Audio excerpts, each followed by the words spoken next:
आप सभी के हृदय में विराजमान परमात्मा को मेरी राम राम। तुलसीदास जी इन तिथियों के माध्यम से हमें एक एक साधना करवा रहे हैं कि हर तिथि पर एक साधना, हर तिथि पर एक साधना। साधना बहुत कठिन है, बहुत कठिन। साधना का अर्थ ही होता है जो बहुत कठिन हो, जिसे साधना पड़े। लेकिन फिर भी प्रयास तो करना ही होता है ना। सधे न सधे यह एक अलग विषय है। हम मंजिल तक पहुँचें या ना पहुँचें यह एक अलग बात है, लेकिन चलना तो शुरू करना ही पड़ेगा ना। बिना चले तो बात बनेगी नहीं, और बात तो राम जी ने बनानी है, हमें तो केवल चलना मात्र है। तो इसी चला चली की यात्रा में अब हम 5वीं तिथि पर चलते हैं, अर्थात पंचमी पर। पंचमी को लेकर तुलसीदास जी ने क्या लिखा है उस सोपान पर वह पढ़ते हैं। वे कहते हैं जो पंचमी तिथि है, 5 ही 5 परस रस शब्द गंध अरुरूप, इनकर कहा न कीजिए बहुरी परब भव को। कहते देखो 5वीं तिथि पर ना इन 5 इंद्रियों को याद कर लो। रूप रस गंध स्पर्श, ये सब जो इंद्रियां हैं, 5 इंद्रियां, पंचेंद्रियां, इन्हें याद रखो। 5वीं तारीख जब आ जाए, जब पंचमी आ जाए, क्या याद रखो कि इनका कहा न कीजिए, इनके कहने पर मत चलो, क्योंकि इनके कहने पर चलोगे तो इस भवकूप में, इस संसार रूपी कुएं में गिरना ही गिरना तय है। ये इंद्रियां क्या हैं? भगवान कृष्ण बहुत अच्छे से समझाते हैं इन्हें। कहते हैं इन इंद्रियों को समझो कि तुम्हारा शरीर एक रथ है और ये 5 घोड़े, ये तुम्हारी इंद्रियां, ये। और इन घोड़ों पर अगर लगाम ना हो तो ये मुंहजोर घोड़े रथ को कहीं भी ले जाकर नष्ट कर देंगे, गिरा देंगे। घोड़ों पर लगाम करनी पड़ती है ना, तभी तो घोड़े संकेतों पर चलते हैं और सही दिशा में रथ को लेकर जाएंगे। वरना आप कैसे चलाइएगा रथ को? चला ही नहीं सकते। तो ये जो इंद्रियां हैं, ये बिना लगाम के घोड़े हो गए हैं, कहीं भी ले जाते हैं, कहीं भी। मैंने देखा है ऐसे ऐसे लोगों को और सुना है उनके बारे में, जो कहते हैं कि हमारे घर में एक अलग अलमारी है जूतों की, जिसमें 30 जोड़ी जूते रखे हैं कि हर रोज एक नया जूता पहनना है, नए स्टाइल का।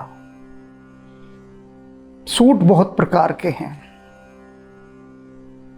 मतलब अनेक कमरे तो उनकी ड्रेसों से भरे हुए हैं, पोशाकों से। और उनकी पत्नियां 400-500 साड़ियां हैं, अर्थात एक साड़ी का नंबर 1 साल बाद भी ना आए। तो ये क्या है कि राम जी ने बेहिसाब पैसा दे दिया।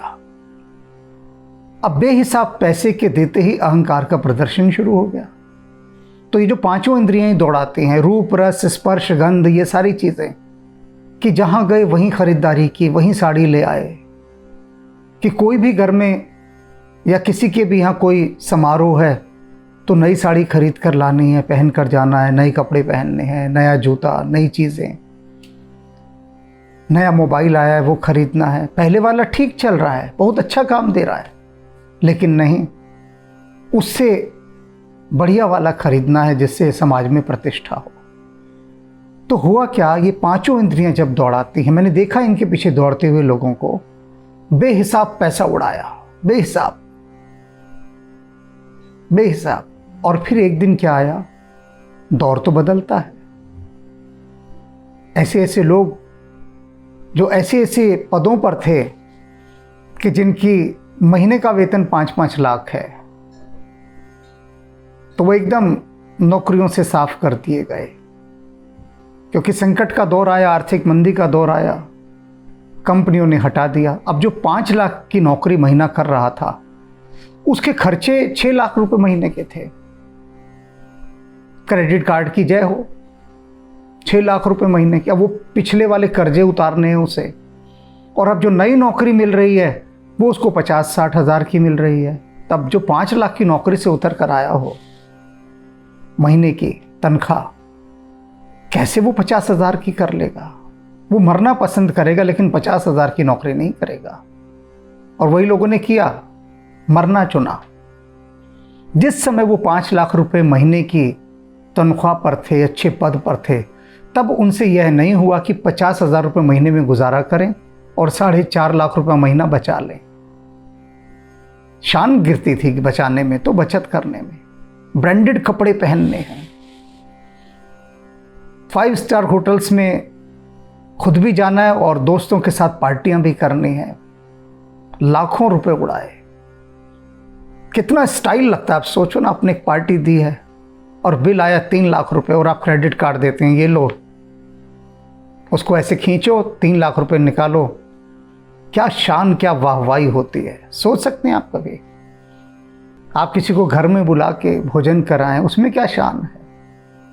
5 स्टार होटल में शान है। पैसे गए तो गए, कर्जों में आए तो आए, कोई बात नहीं, मरा लेंगे। मरना किसने? फिर जन्म ले लेंगे मर के। नौकरियों से निकल जाएंगे, गरीब हो जाएंगे, डिप्रेशन में चले जाएंगे, मार लेंगे खुद को। यही है बस जीवन का सार लोगों का जो बचा है। लेकिन ये जो इंद्रियां हैं, जो बेलगाम घोड़े भागे जा रहे हैं सरपट, और तुम्हारे शरीर रूपी रथ को गड्ढों में गिराए जा रहे हैं, उन पर लगाम नहीं डालेंगे, उन पर लगाम नहीं डालेंगे। तो ये फिजूल खर्ची को आज का टॉपिक ले लीजिए, बस आज का विषय, कि जो हमारी इंद्रियां हैं ये फिजूल खर्ची बहुत करवाती हैं, अनावश्यक व्यय। आवश्यकता नहीं, फिर भी अहंकार का प्रदर्शन करने के लिए बहुत पैसा खर्च करवाएंगे, बहुत पैसा। और ये पैसा ही है जिससे आदमी जिंदा रहता है, जिससे आदमी मरता है। लक्ष्मी मैया की जय हो। बहुत बड़ी ताकत है लक्ष्मी मैया, बहुत बड़ी। तो यहां ये क्या कह रहे हैं कि इनकर कहा न कीजिए बहुर परब भवकूब, कि इनका कहा कभी मत मानिए इन इंद्रियों का, नहीं तो ये मुसीबतों के कुएं में गिरा देंगे। और आवागमन के कुएं में तो ये गिरा ही रहे हैं। तो ये शिक्षा 5वीं तारीख से ले लीजिए। 5वीं तारीख से, उस दिन तक तनख्वाह का पैसा जरा जेब में पड़ा, गर्मी मारता है, बहुत जोर मारता है। पैसा पड़ा है जेब में, वेतन आ गया है, 5 तारीख तक सबका वेतन आ जाता है। तुलसीदास जी को उस समय भी ये बात पता थी कि आने वाले कलयुग के अंदर जो तनख्वाहें हैं वो 1 से 7 के बीच मिलेंगी। तो 5 तारीख को ये बात समझा दो। मर्जी है, समझना चाहो तो, नहीं तो अपना 5 स्टार होटल में जाओ, पार्टियां दो, दोस्तों को बुलाओ, शराबे पिलाओ और क्रेडिट कार्ड से पेमेंट करो, बाद में भुगतो, कोई बात नहीं, लेकिन शान तो बढ़ेगी ना। अब कहते हैं छठी तिथि पर आ गई, षष्ठी पर। छठ बरग करिए जय जनक सुता पित लाग, रघुपति कृपा बारी बिन नहीं बुझाई लो भाग। कहते हैं कि जो छठी तारीख है ना, इस छठी तारीख पर याद रखो कि 6 शत्रु हैं जिन पर विजय प्राप्त करनी है। उन 6 शत्रुओं पर, जब इन 6 शत्रुओं पर विजय प्राप्त कर लेंगे आप, तब क्या होगा? जय जनक सुता पित लाग। जब इनको जय कर लेंगे तब ये जो जनक सुता हैं, जनक की पुत्री हैं सीता, उनके जो पति हैं, तब उनमें आपका मन लगेगा, अर्थात प्रभु श्री राम में। और वो 6 शत्रु, जो 6 शत्रु हैं, वो 6 शत्रु बहुत खतरनाक हैं। कौन से हैं वो 6 शत्रु जिनकी बातें कर रहे हैं? काम, क्रोध, लोभ, मोह, मद और मात्सर्य। ये 6 शत्रु कहते हैं इनको जय करना है। काम पहला शत्रु जो कह रहे हैं, यानी काम यानी कामनाएं, इच्छाएं, वासनाएं। अभी बताया ना, ये काम, क्या काम? कि 5 स्टार होटलों में दोस्तों को पार्टियां देनी है, ये वासना, ये इच्छा। या क्या काम? कि जो 5 लाख का पैकेज है महीने वाला, 5 लाख महीना जिसमें तनख्वाह है, वो 10 लाख रुपए महीने वाली तनख्वाह की नौकरी मिल जाए, ये काम। और जब काम की पूर्ति नहीं होती तो काम से उत्पन्न होता है क्रोध। काम क्रोध, आपने सुना होगा शब्द ये जोड़े हैं। क्यों पहले काम जुड़ा, क्रोध बाद में आया? कभी सोचा आपने? क्योंकि क्रोध अपने आप में कभी पैदा नहीं होता। क्रोध का सीधा सीधा संबंध काम से है, बिल्कुल सीधा संबंध। यह समझ लीजिए कि काम से ही क्रोध का जन्म होता है। काम माने कामनाएं, इच्छाएं। जब कामनाएं पूरी नहीं होती तो क्रोध आता है। अब किसी पर भी आप सोचिए क्यों क्रोध करते हैं। किसी पर भी क्रोध आया, क्यों आया? क्योंकि उसने आपकी सोच से उल्टा काम किया, इसलिए आपको गुस्सा आया। आपके मन मुताबिक, आपके हिसाब से करता तो आपको गुस्सा थोड़ी ना आता, तब तो प्यार आता। तो क्रोध क्यों आया? कि आप जो सोचते थे उसके विरोध में जाकर उसने काम किया, या उसके काम करने से आपकी जो इच्छाएं हैं वो पूरी नहीं हो पाई, तो क्रोध आया। तो क्रोध क्या है? काम की पूर्ति के न होने पर जो ऊर्जा प्रकट होती है उसे क्रोध कहते हैं, विध्वंसक ऊर्जा। तो कहते हैं इस क्रोध, इनको जीतना है। और लोभ को जीतना है। अब लोभ का मैं अक्सर एक छोटा सा उदाहरण देता हूं, बहुत छोटा सा, कि बचपन में मैं देखा करता था शनि महाराज आते थे घर के बाहर। आज शनिवार का दिन है बच्चा, आवाज लगाते थे। तो मैं आकर उनसे कहता था कि महाराज, सारी दुनिया जानती है शनिवार का दिन है बच्चा, तो ये क्यों बोलते हैं? या आ जाते हैं आप, आज पूर्णमासी का दिन है बच्चा। तो बोले कि बताना पड़ता है सबको कि आज पूर्णमासी है, अमावस है, तो दान दीजिए, शनिवार है। तो दान क्या दीजिए? बाल्टी लिए रहते थे, उस बाल्टी में कुछ सिक्के पड़े होते तो उसमें तेल डालो, सरसों का तेल, और कंधे पर एक झोला लटका होता था, उसमें आटा डाल दो। तो घर से कोई कटोरी में आटा लाता था, कोई तेल लाता था, और उनकी भर जाती थी झोली। तो एक दिन मैं पीछे पीछे हो लिया उनके, देखा मैंने। तो उनकी झोली जब भर गई, बाल्टी भी भर गई तेल की, तब वो एक जगह पर गए, वहां पर एक बैठा हुआ था बच्चा, उसके पास एक पीपा रखा था और एक छोटा सा ड्रम रखा था। तो शनि महाराज जो आए हुए थे उन्होंने अपना झोला पूरा उसमें खाली किया। बाल्टी का जो तेल था सारा वो कीप लगा के उस कनस्तर में भरा और फिर मांगने निकल गए।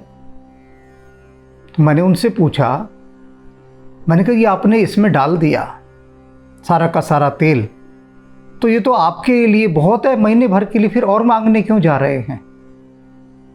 तो उन्होंने मुझे डांट के भगा दिया। फिर मैं उसी बच्चे के पास आया जो उनका ही बच्चा रहा होगा, मेरी उम्र का रहा होगा, 10-12 वर्ष का तब।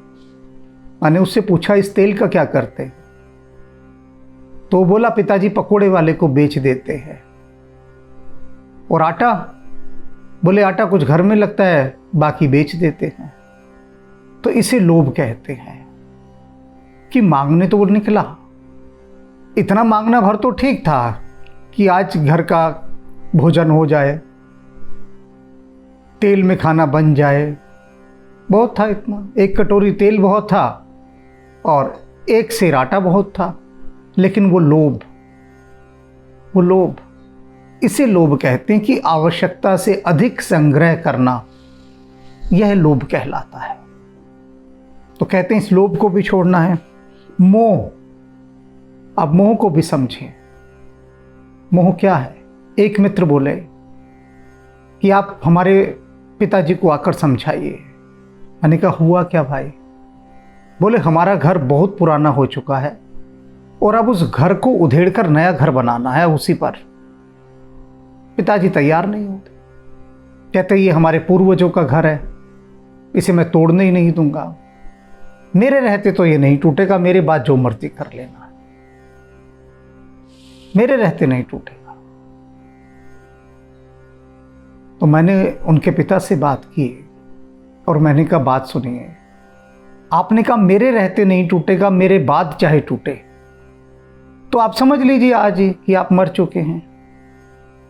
वो जो आपके बाद टूटे वाला समय है वो आ गया और आप समझिए आपका फिर से जन्म हो गया है, आप इसी घर में पैदा हुए, नए घर में। लेकिन उनके पिता नहीं माने, नाराज हो गए मुझसे। बोले आप मुझे जीते जी मार देना चाहते हैं, जीते जी मार देना चाहते हैं। ये मेरे पुश्तों का घर, मैं अपने सामने इसे कभी टूटने नहीं दूंगा। इसे मोह कहते हैं। अपने वो पुश्ते, वो बुजुर्ग जो कब के जा चुके, काल के गाल में समा चुके, जिनका कोई अता पता नहीं, कोई ठौर ठिकाना नहीं, उन पर ये अपने प्राण लिपटाए बैठे हैं। और जो बच्चे इनके, जो भी जीवन की यात्रा में निकले हैं, वो एक दो कमरे के ही घर में घुट घुट कर मर रहे हैं। उस पर वो अच्छा भवन नया बना सकते हैं, लेकिन बनाने नहीं देते। इसे मोह कहते हैं। ये मोह है, ये प्रेम नहीं है, ये मोह है, गहरा मोह।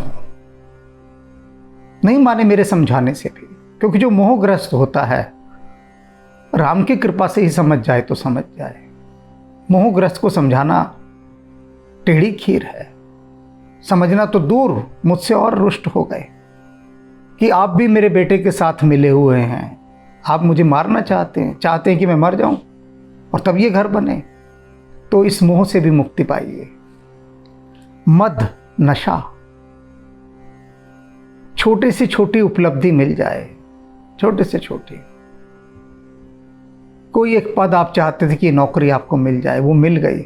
उस नौकरी के मिलने के साथ उस नौकरी से जुड़े अधिकार भी मिल गए, और अधिकारों के मिलने के साथ शुरू होता है नशा। वो एक कहावत सुनी है ना, लोकोक्ति, सैया भय कोतवाल अब डर काहे का। यानी पति कोतवाल बन गया तो अब हम सारे नियमों को तोड़ेंगे, सारे अपराध करेंगे, क्योंकि जो पकड़ने वाला था, नियमों को तोड़कर दंडित करने वाला था, वो तो हमारा सैया बन गया, हमारा पतिदेव बन गए। तो जब थानेदार हमारे पति हैं, कोतवाल हमारे पति हैं, तब हम क्यों किससे डरें। इसे मद कहते हैं, नशा। ये नशा कि पद और अधिकार आने पर ये मान लेना कि अब हम अमानवीय हो जाएंगे, इसे नशा कहते हैं। तो तुलसीदास जी कह रहे हैं, ये याद रखो, ये शत्रु हैं, इनको जीतना है। और इनको जीत लोगे तभी जो सियापति राम हैं, तभी वहां जाने की संभावनाएं कुछ होंगी। और क्या है? और मात्सर्य, मात्सर्य, ईर्षा, डाह, ईर्षा, जेलसी। छोड़ो, कैसे छोड़ोगे? छाती पर जो सांप लौटना है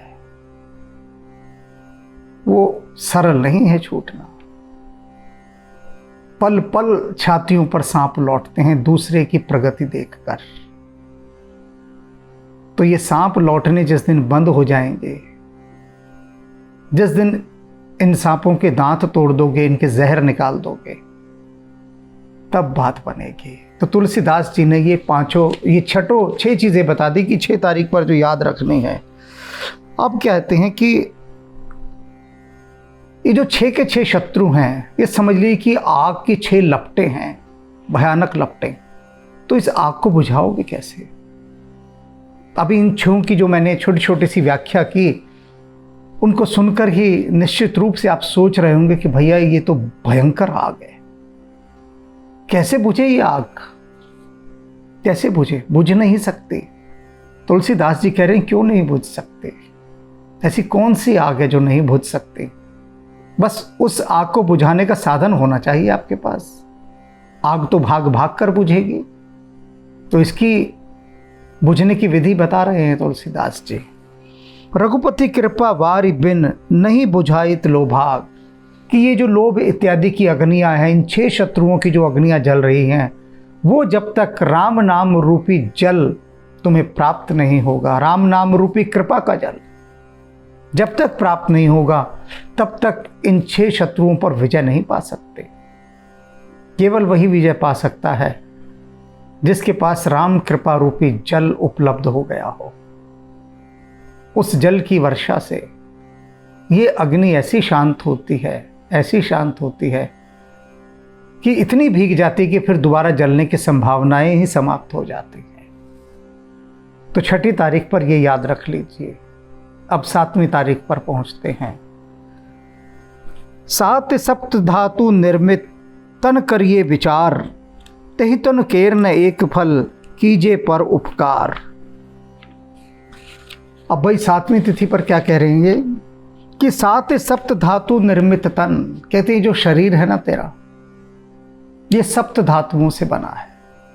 पंच तत्वों से तो बना ही है, ये तो आप सब जानते हैं। क्षितिजल बावक गगन समीर, ये तत्व हैं 5 जिनसे बना है।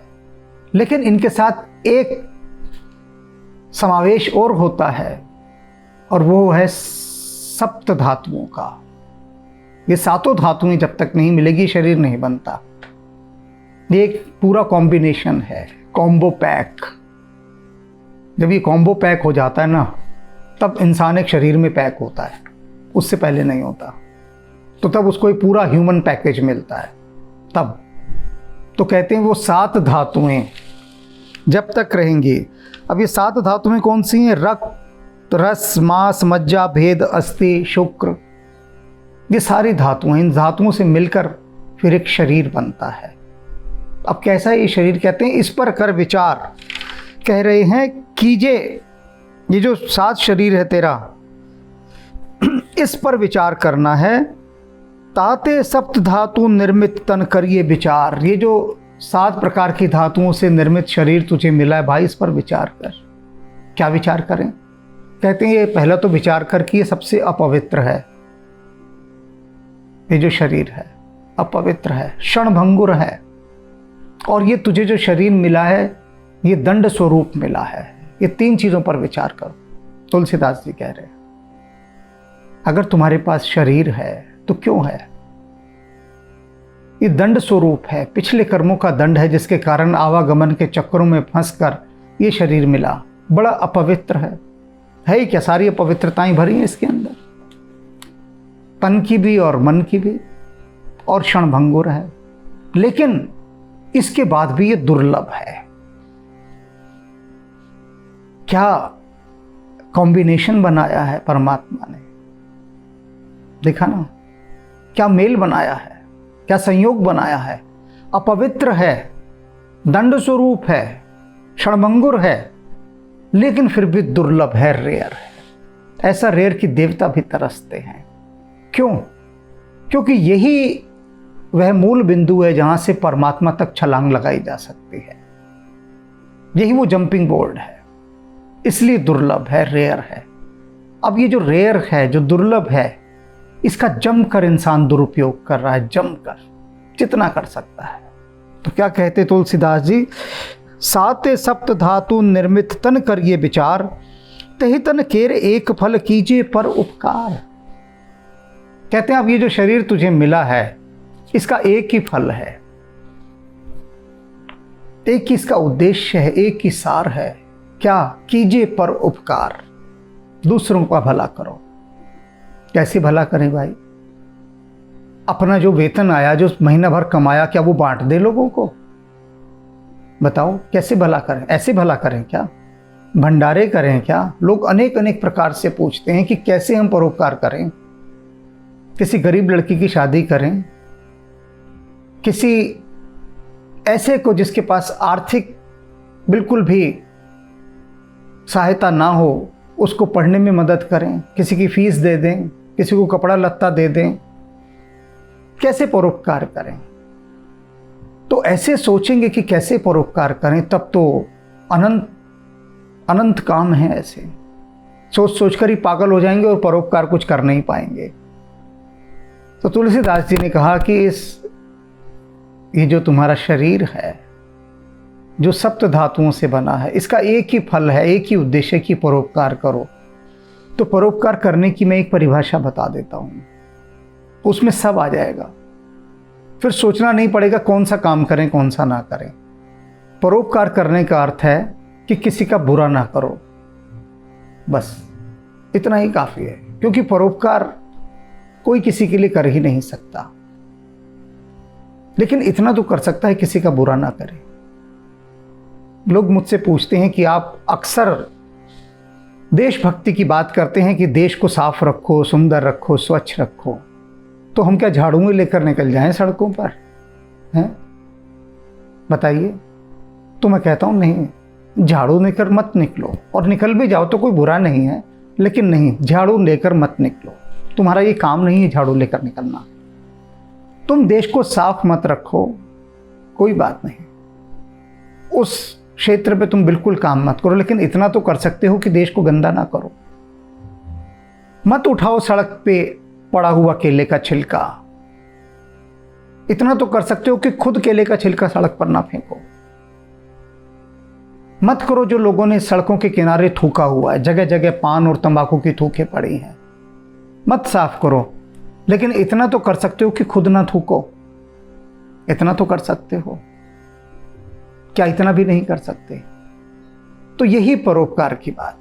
मैं देखता हूं अक्सर लोग बढ़िया गाड़ी में जा रहे होते, बढ़िया घटिया कोई छोड़ दो, कार जा रही है, अचानक कार का शीशा खुलता है और उसमें से 4-5 डिस्पोजेबल प्लेट्स बाहर गिरती हैं, फिर कुछ नैपकिन गिरते हैं, फिर कुछ कोल्ड ड्रिंक की बोतलें गिरती हैं, कभी कभी तो कोई बियर की बोतल भी फेंक कर तोड़ता है, और फिर उसके साथ 6-7 गालियां भी बाहर हवा में, वायुमंडल में गूंज उठती हैं। तो मुझे लगता है जैसे आकाशवाणी हुई है और गालियां आकाशवाणी से प्रकट हो रही हैं। ऐसी भयानक चीख कर गालियां देते हैं, क्योंकि पी हुई है शराब, गाड़ी चला रहे हैं, बोतल खाली हो गई, पीते पीते फेंक कर मारी तोड़ी, और जब बोतल फटी गिर के तो चीखे नशे में और गालियां दी बहुत सारी। किसको दी ये पता नहीं, पर दी गालियां। तो ये हैं वो होनहार देश के सपूत, और यही लोग वो हैं जो सड़कों पर गाड़ियों से चलते हुए बियर की बोतलें फेंक रहे हैं, सिगरेट फेंक रहे हैं।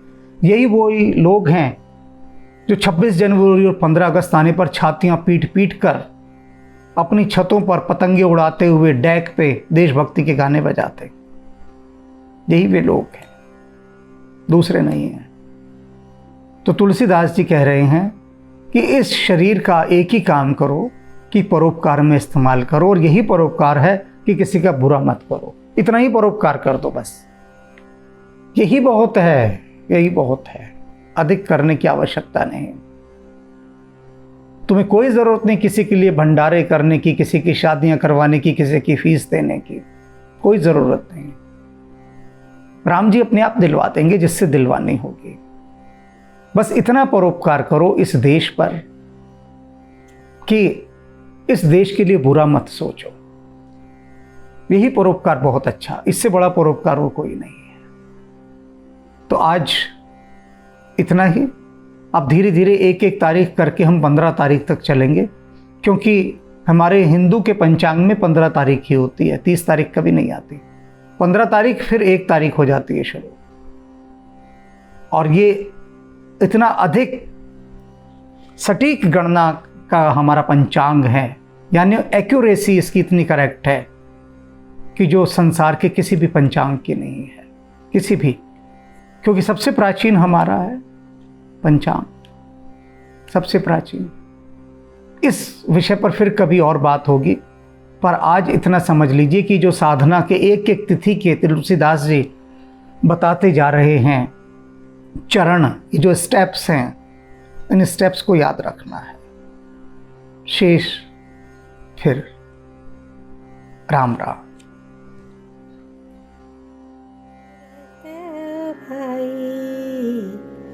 कपि से उरी न हम नाही भरत भाई, कपि से उरी न हम नाही, कपि से उरी न हम नाही भरत भाई, कपि से उरी न हम नाही भरत भाई, कपि से उरी न हम नाही। सौ योजन मर्याद समुद्र की, 100 योजन मर्याद समुद्र की, ये कूदी गयो छन माही, लंका जारी सिया सुधी लायो, लंका जारी सिया सुधी लायो, पर गर्व नहीं मन माही, पर गर्व नहीं मन माही। भरत भाई कपी से उरी न